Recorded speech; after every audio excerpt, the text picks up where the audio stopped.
Good morning, friends. This is Pastor JD with this morning's brief devotional. My grandfather, he used to go to the local donut shop for coffee with his retired friends every week. Several old men sitting around, sharing stories, talking about the good old days. It's good to share stories of the past, to reflect on how far you've come. Surely you've done this too, no matter what stage of life you're in. Whether it's talking about high school or college, or what it was like to be young and married, or vacationing with your kids, whatever it is, you've probably looked back fondly at times, even referred to sometimes as the good old days. See, we understand our lives by looking back on them. We cherish the good. We learn from the difficult. It's a good thing to look back on the past, but the writer of Ecclesiastes offers a warning to us in chapter 7, verse 10.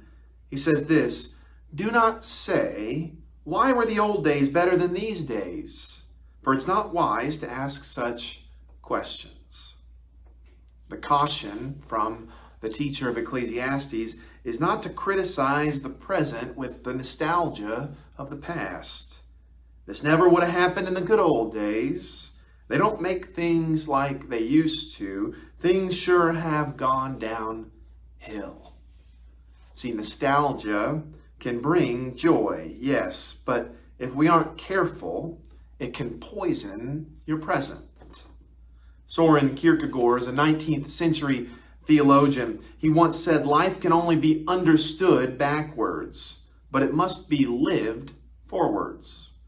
We can make sense of our past much easier than our present time. That's human nature.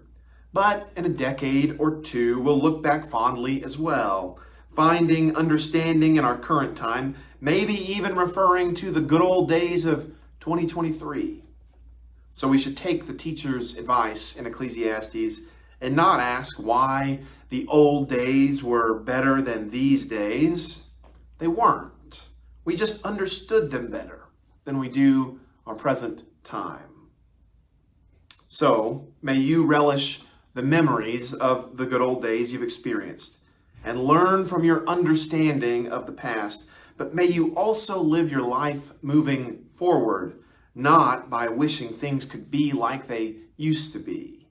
The blessing of life is present and here today, and we should embrace it because we'll likely cherish it in the days to come. Would you pray with me? God, open our eyes to the blessing of life in front of us this day. May our fondness of the past be overshadowed only by our enthusiasm for the present and for the days that are to come. Amen. The peace of Christ be with you this day.